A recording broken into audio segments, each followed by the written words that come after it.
Dear friends, you are welcome to the DTU studio. In today's episode of Roobroo, I bring you face to face with Mr. Sharad Sharma. Mr. Sharad Sharma, co-founder, iSPIRT Foundation. Sharad Sharma has over 2 decades of experience in the internet enterprise, software and infrastructure markets, and is a prominent voice in India's entrepreneurial ecosystems.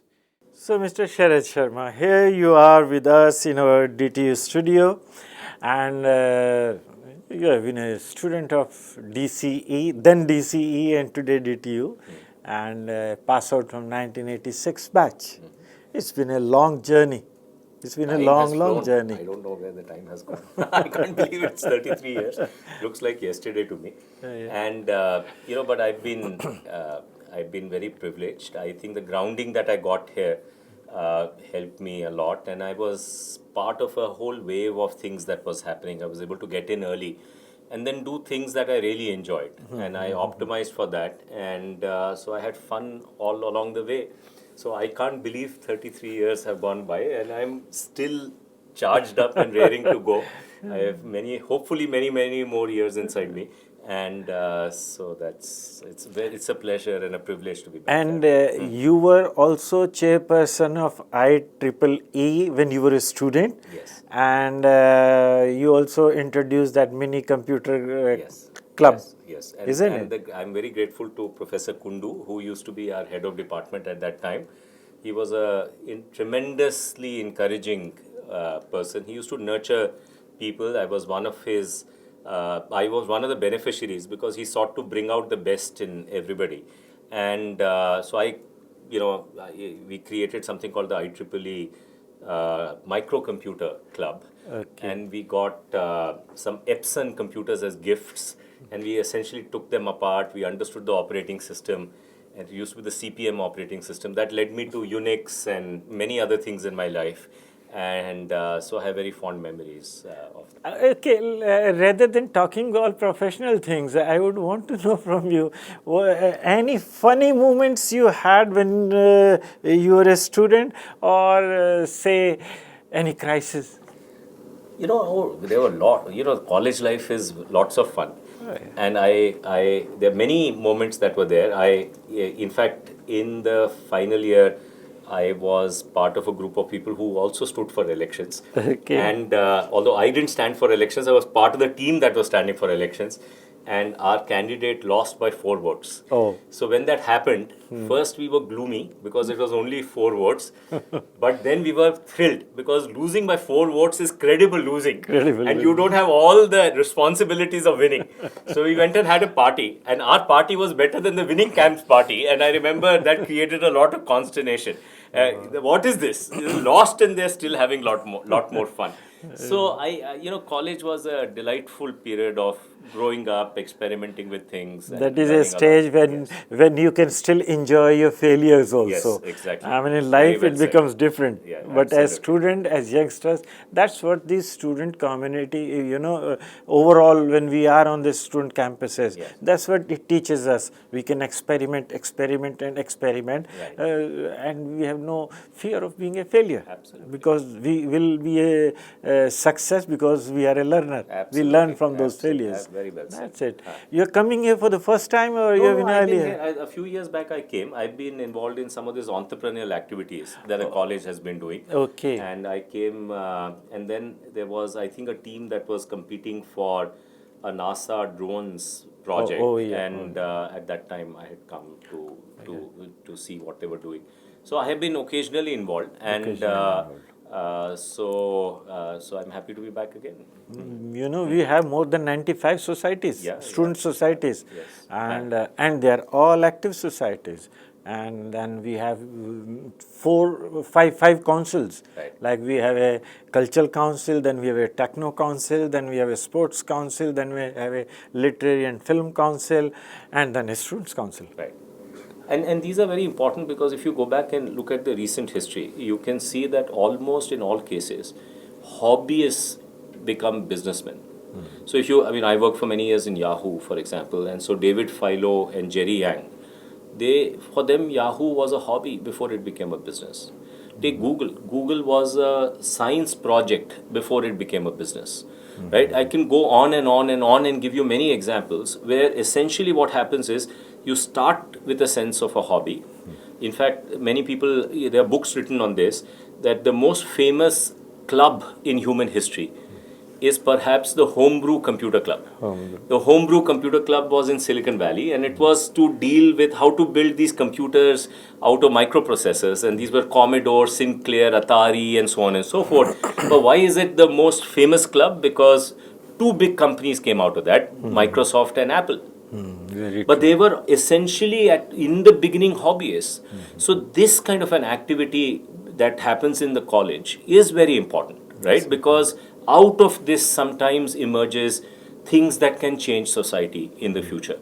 So I'm so happy to hear that this is a vibrant kind of a phenomena here at DTU. DTU is a very vibrant university, and with so much of 12,000 students on the campus, and a vibrant campus with lots of festivities, because our objective is to give them exposure, all sorts of exposure that could be given to a student, that should be provided here. And secondly, you have been like CEO of Yahoo R&D, and that's really a matter of pride for our alma mater, and we are really proud of it. And sir, how about your family? So I have only one daughter. She is now doing her neuroscience. She's an undergrad student. She's going to go to her final year, and I'm kind of today, in today's world, if you tell children something to do, there's a good chance they'll do the opposite. So I kept my trap shut, and I said, you do whatever you want. And she wants to become a scientist, and she's on her own. So did she fall in the trap? No, that you didn't tell her to do something, but she did what you wanted. I'm going to get into trouble for what I say now. But my own view personally, and this is the first time I'm saying it publicly, and she's probably one day going to watch this, is that because I kept my traps shut and I didn't say you should become X and Y, she probably chose to be in the research area, because my career has been essentially in research and development all through, and so hopefully some of it, I would like to believe some of it rubbed on to her, and she'll become a good researcher. So that's why. That's it. That's so wonderful, in fact, that you are doing parenting, and while parenting, you want something to happen, and you don't say, but it happens. So, I mean, it's a bumper draw of life, in fact. Exactly. Sir, I mean, like, you have been your student long time back, and then you have a long journey of your success. Anything you would want to convey to our students?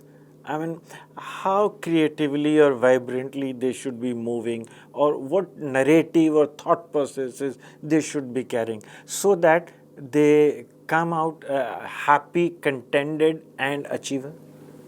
Yeah, so because of my own personal journey, and especially related to college, I think adversity shaped my career, and I think one of the attitudes that becomes very important for young people today is to be able to use adversity as a gift. So I will give two examples that relate back to my college life. So first, in December, 7 days before my 7th semester exam, I had a big scooter accident and I broke both my legs, and I was laid up for a long time. And then the question was, will I lose a year or will I pass in time? And I eventually appeared from the hospital, right? And now, luckily for me, I had built up some goodwill inside the college, and the whole college was very supportive. And as I look back now, essentially almost, 33, 34 years later, because this was in 1985, I feel that has become a scar that I treasure the most, right? Because that adversity can leave you weaker or it can leave you stronger. Right? And in this case, because of variety of factors, my family, my friends, the friendships that I made in college, which are still intact and thriving, were very important. In fact, my group of friends took a decision that there shall never be a day that some of them will not visit me. So even during the 7th semester exams and otherwise, I always had somebody who would come and visit me every day. And I'm extremely grateful for that. And so therefore a set of things helped me turn the switch and emerge stronger because of that. I have also only shared this, never on camera, although in some public sessions, that my journey of being in DC is also very unique. So I have very high myopia. It used to be well above -8 in both my eyes. And at that time, there used to be a medical test for engineering. And the test was the same standards at UPSC. And by UPSC standards, I was medically unfit. Unfit. Okay.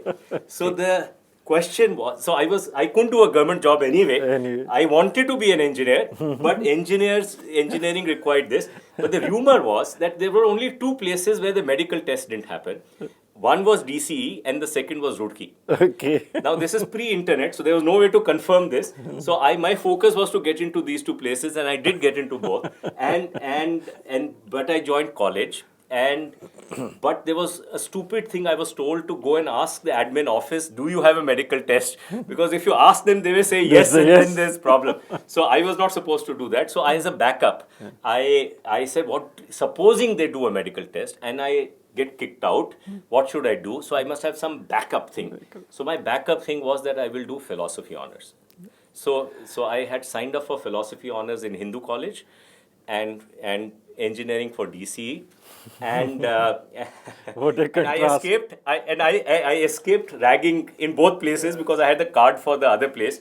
But more importantly, I think that ended up being very useful for me. And I today give talks that we must teach philosophy to every AI engineer. Oh. Right? Because it has become a requirement. Because in the old times, humans, each one of us, let's say we were driving a car, we would make our own philosophical decision.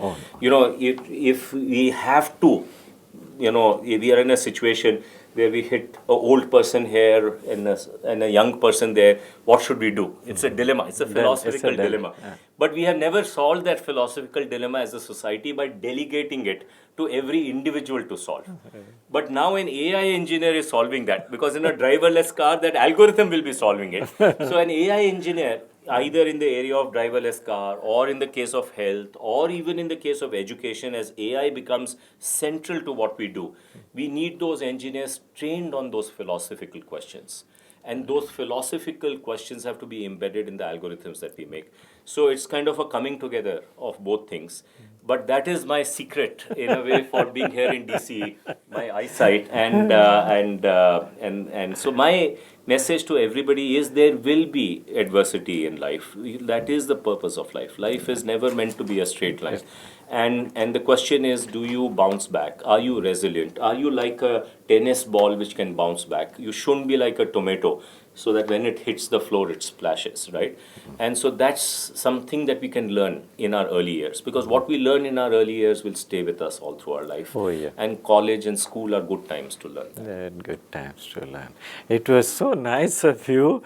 I mean, it's such an interesting thing, interesting talk, in fact, you have conveyed. Thank you, Mr. Sharad, for being with us in the studio. And please remain connected. Our students are really wonderful, and we are proud of our students. Yeah, I'm privileged to be part of this. Thank you, sir. Thank you so much. Thank you, sir. Thank you. Thank you.